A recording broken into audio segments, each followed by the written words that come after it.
Cheguei!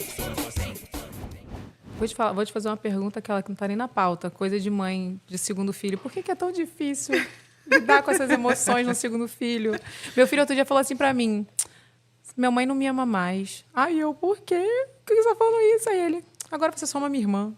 Nossa, olha, você quer falar de segundo filho? Eu vou te contar que eu só tô aqui hoje por causa da minha segunda filha, tá? Sério? Sério? Toda essa minha jornada de buscar conhecimento para estudar começou por conta da minha segunda filha, que desafiou todos os meus neurônios. Sério? Toda a minha sanidade mental, assim. E eu falei, meu Deus, eu não consigo lidar com ela, sabe? Porque eu tinha que dar muita atenção para ela. Ela tem um temperamento muito diferente do primeiro. E é normal que as pessoas sejam diferentes. Mas para mim foi uma coisa assim, eu não conseguia lidar, né? E o primeiro sentia a mesma coisa, só que eu tive eles com diferença de 1 ano e meio só. Nossa. Então um tinha 3 e o outro tinha 2. Mas qual a diferença de temperamento, assim? O primeiro era muito calmo, muito tranquilo, entendeu? Sempre tudo fluía muito bem. E com a Luísa, não, tipo, era sempre chorando por tudo. Uma explosão. Uma loucura, era uma intensidade absurda, entendeu? E o choro dela acabava fazendo o Lourenço chorar também. Aí tu ficava louca. Ficava louca, porque eram os dois gritando, eram os dois chorando. E eu não tinha todo esse conhecimento que eu tenho hoje. Foi justamente quando eu decidi estudar, buscar conhecimento. Eu falei, meu Deus, ou eu aprendo o que eu não sei, ou eu vou pirar, né? Porque não dou conta disso aqui. Então, o Lourenço, ele sentiu isso também. Mesmo sendo tão pequeno e não sabendo explicar, exatamente isso que o seu filho falou, né? Essa sensação de agora você não me ama mais. Porque a gente acaba tendo que dar atenção para aquele menorzinho. Seja para amamentar, seja para pegar no colo. E aí é tão importante a gente dar atenção para o primeiro. E é difícil, é desafiador a gente conseguir fazer isso às vezes, não é? Muito. Porque você está ali cuidando de um já, e vem o outro. Então, eu tive... E tem coisa de horário, né? Tipo, às vezes eu tenho que parar. Tem hora que tá falando, mãe, vamos brincar de batalha de Pokémon, por exemplo. Eu falei, agora não dá, eu preciso dar TT pra sua irmã. É assim. Aí ele, mas tá a bom. gente precisa tentar em algum momento do dia... Não, em eu algum tento, momento, com certeza, tirar só pra ele. E fala, olha, filho, agora eu não posso, mas aquela hora lá que a gente combinou, eu vou. Sei lá, depois do almoço, sabe? Em algum momento você combina com ele. Tem sim. É desafiador pra caramba, né, gente? A gente se desdobra. Mas é isso. Eu comecei a estudar porque o que eu vivia com os meus 2 filhos aqui nos Estados Unidos, sem ajuda, sem ninguém, foi muito overwhelming, vai. Sabe? O que é overwhelming? Overwhelming é quando a coisa ela ultrapassa tudo, assim, ela é intenso demais, assim. Então, eu realmente fiquei sobrecarregada, sabe? Com as minhas emoções, com não conseguir lidar da forma que eu gostaria. Comecei a ficar muito frustrada como mãe. E toda essa jornada, gente, eu falo que eu só tô aqui por causa da minha filha. Às vezes eu abraço ela e falo, filha, nossa, obrigada, porque você realmente me mostrou muitas coisas que eu não sabia. Obrigada por você vir tão desafiador. Exatamente. Você vê, né? Que coisa louca. No começo eu falava, meu Deus, eu não vou dar conta, eu vou morrer, sabe? Eu não vou aguentar, não vou sobreviver a tanta intensidade. E conforme eu fui aprendendo a lidar, hoje é muito mais fácil. Eu só me questiono assim, imagina se eu não tivesse buscado conhecimento. E aí é onde muitas famílias têm problema, né, Evelyn? Muitos casamentos acabam. O desgaste emocional da mãe, o pai que não entende, a criança que tem uma necessidade maior por atenção. E a família vira um caos e aquilo acaba virando divórcio, acaba virando uma loucura. Então, é muito importante que a gente tenha educação emocional e conhecimento, né, sobre o comportamento infantil, sobre as necessidades emocionais dos filhos. Me fala um pouquinho sobre o seu método Redux. Não, Redux, na verdade, é um programa de educação emocional, né? Que eu criei agora, ele não é um método, mas eu trago a abordagem neuroconsciente, porque, olha só, nesses últimos anos, eu foquei muito na relação entre pais e filhos. Né? As pessoas me conhecem como uma especialista em educação de filhos. Mas, olha só, nessa jornada, tinha muita gente que vinha no meu perfil, pessoas solteiras, adolescentes, pessoas talvez casadas sem filhos, mas que falavam, Thelma, nossa, esse teu conteúdo está me ajudando a me entender. Eu não tenho filho, não, mas eu estou me entendendo. E eu achava tão legal. E eu cheguei numa conclusão, que nem todo mundo teve filhos, mas todo mundo teve infância. Eu ia falar isso, todo mundo passou pela infância. E o que aconteceu na infância impacta a sua vida como adulto. Então, é claro que vai beneficiar todo mundo. E conforme a gente vai evoluindo, né? A gente vai estudando, vai avançando. Eu comecei a falar, não, eu quero falar com todo mundo agora. Então, claro, eu tenho 15 livros escritos para os pais, tenho cursos para os pais, tenho muito conteúdo para pais, gratuito também, mas eu lancei agora primeiro programa de educação emocional para adultos baseado em neurociência e na compreensão da biologia por trás do comportamento humano. Nossa, que maravilhoso. Então a pessoa pode, tipo... É o Reduxe. Aliás, se reconectar, se encontrar, ver o que aconteceu lá. Exato. Aí eu abri inscrição ontem, gente. É a primeira vez que eu estou fazendo isso. É um programa que eu estou querendo abrir há muito tempo. Já tem um ano. Mais de um ano. E não dava, porque sempre era um livro novo que estava chegando, era algum outro projeto acontecendo. E eu guardei na gaveta isso. Eu falei, não, esse ano vai nascer o Reduxe. Então, estou muito feliz, porque eu vi que, assim, que é um conteúdo que todo mundo gosta. Porque a pessoa olha e fala, é sobre mim. Se entende, né? É sobre o que aconteceu comigo, que me tornou quem eu sou hoje, né? Então, nesses últimos dias que eu dei aula, né, sobre isso, os alunos falam, meu Deus, Thelma, eu descobri hoje aqui o que eu não descobri em anos de terapia, agora eu entendi por que isso aconteceu comigo. Então, eu sei que nem todo mundo foi para a faculdade estudar biologia, estudar anatomia, estudar neurociência, mas eu falei, será que tem um jeito de eu levar esse conhecimento para todo mundo? Até para quem é leigo, para quem nunca ouviu falar disso? Então, o Redux é sobre isso.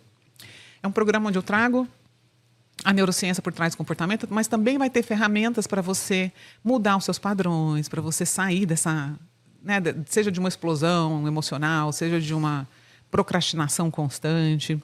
E eu não estou sozinha, eu tenho psicólogos que vão estar comigo nesse programa, outros especialistas. Eu estou muito feliz com essa oportunidade de poder ajudar tantas pessoas. Nós vamos deixar o link depois. Já não tem no box, né? A gente coloca não, ainda no não, link. mas vamos deixar. Thelma, você tinha falado lá no início de procrastinação e falou agora de novo. Você falou, não, procrastinação também é uma coisa que você reproduz, né? Que você, de alguma maneira... Eu olho para ali? É ali que eu tenho que olhar? É, a sua câmera é aquela. Geral agora. Não, a sua é essa, mas não sei onde tá. Tá na geral agora. Aí, tipo, porque procrastinação acho que é o mal, tipo, é uma coisa que é constante. Agora, eu vejo muita... Era uma palavra que era super... ninguém sabia, agora todo mundo sabe o que é procrastinação, né? Então, como é que isso acontece? Tipo, por que a pessoa procrastina, né? Existem diferentes coisas, assim, né? Mas vamos olhar pelo olhar da neurociência. Eu gosto de olhar sempre pelo lado que é o lado que eu gosto de falar, e que eu conheço, que eu estudei, que eu sou especialista. Mas quando a gente fala em sistema nervoso, lembra que eu falei que existem 3 possibilidades para quando a gente vive com medo, ou quando a gente foi educado na base do medo, constantemente, ou quando você viveu traumas complexos, que é o quê? Repetição de negligência emocional. Tudo isso que a gente conversou aqui pode causar traumas complexos. E esses efeitos duram. Um deles é você procrastinar. É quando você se sente paralisado. É que você falou que tem 3, né? Tipo, que isso, um que luta, um é luta. Um eu vou brigar. Vai ficar brigando o outro sempre. eu vou fugir. Vou escapulir. Vou sair de fininho. E o outro eu vou congelar. Que é o procrastinar. Exatamente. Você entendeu? E tu vivia nessa tensão. E aí, gente, mas eu não consigo nem ficam. procrastinar, coitado Não, de mim. Eu mas queria tanto procrastinar. Mas você entendeu que tem não, 3? Não, eu entendi, entendeu? super entendi. Então, quer dizer, ele vivia numa tensão, a criança, total. Porque, tipo, não podia fazer nada. E, tipo, o pai dele era terrível. E aí, de onde vem a procrastinação? É o medo. Medo de errar. Porque você já não sabe que, tipo, se eu errar, o que vai acontecer? Não, então nem vou tentar. Nossa, se eu for lá gravar um vídeo para falar na internet e as pessoas não gostarem de mim, o que eu faço? Então nem vou. Nossa, mas se eu mudar desse emprego que eu odeio para ir trabalhar no que eu gosto, e se não der certo? E se as pessoas não gostarem de mim? Aí pronto, você já nem tenta. O medo de algo dar errado, aquele medo é tão grande que você fica paralisado por ele. Então, entender de onde vem isso... Aliás, muita gente, inclusive, fica deprimido. Chega a depressão.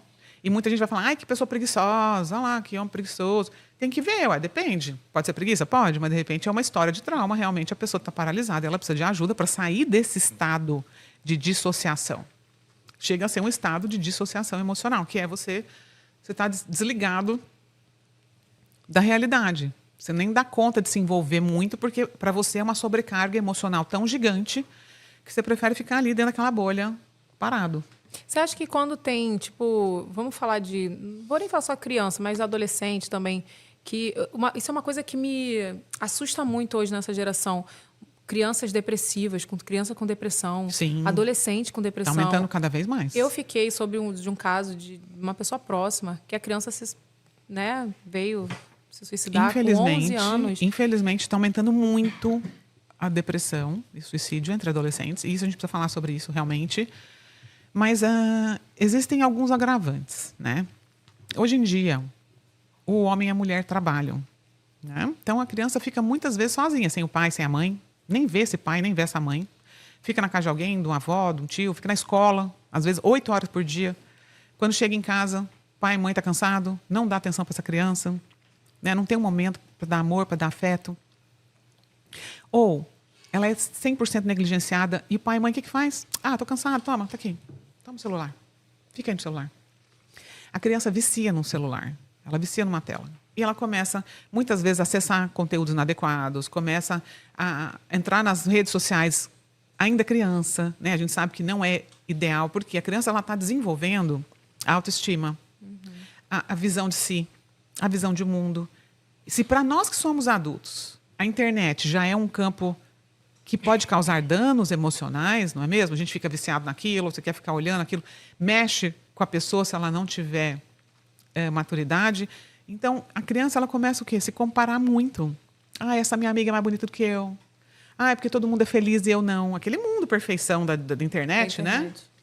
E como essa criança, adolescente, ainda não tem um cérebro maduro, não tem ainda, muitas vezes, a personalidade formada, ou um repertório de vida para conseguir lidar com essas emoções, tudo isso somado à falta de atenção de pai e mãe, ao desamor, aquela criança que não se sente amada, né? Não existe conexão, não existe presença emocional. Os pais estão no celular, a criança também está no celular, fica de segunda a sexta sem ver o pai, sem ver a mãe, não tem aquele vínculo, né? Aquela conexão, aquele apego seguro.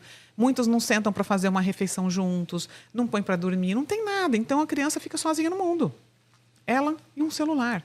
E o vício das telas é igual vício em droga, é igual vício em álcool, não tem diferença nenhuma, porque ativa o sistema de dopamina do cérebro, que é o circuito de recompensa. Então, por exemplo, o que a gente sente quando a gente está olhando stories? Você quer ver o próximo, não é? Quer mais, quer mais, quer mais. A gente sente aquela, é bom, vamos ver. O corpo está o quê? Dopamina subindo, né? Sendo liberada na corrente sanguínea.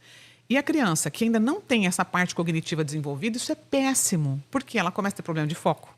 Ela não vai conseguir ler um livro, ela não vai conseguir prestar atenção na escola, porque essas funções não estão ainda desenvolvidas como num adulto. Isso gera problema. Então, aí a criança vai para a escola, tem problema na escola. O que o pai e a mãe faz? Põe de castigo.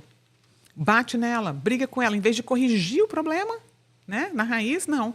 Como quer lidar, que tem a negligência também. Aí começa a virar uma somatória de coisas. Então, a criança não vive bem em casa, ela começa a ter problema na escola, muitas vezes ela vai dormir tarde, porque está muito nas telas, ninguém tirou, acorda cansada, entende? Então, vai virando um looping terrível. E voltando para a dopamina, o que acontece quando você tira o estímulo?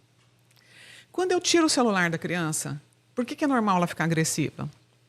Porque, nossa, é igual você tirar cigarro de um fumante. Meu Deus, isso aqui é minha muleta. É uma forma que eu encontro de me autorregular, de lidar com as minhas emoções. E já que essa criança não tem segurança, afeto, né, não tem aquela relação de amor com pai e mãe, não tem presença, a única coisa que tem para preencher ela é aquele celular. Quando você tira, a dopamina faz o quê? Despenca. Essa queda brusca da dopamina faz com que a criança fique agressiva, o comportamento piora, aumenta o choro. É igual uma abstinência, entende? Então, o número de adolescentes deprimidos e o número de suicídios entre adolescentes aumentou drasticamente. E não é só a tecnologia o problema. O problema realmente é olhar para os pais. E por que esses pais estão dando o celular para a criança com 4, 5 anos? Por que uma criança de 4 anos tem celular, né, gente? Por que o pai quer tanto silenciar um filho?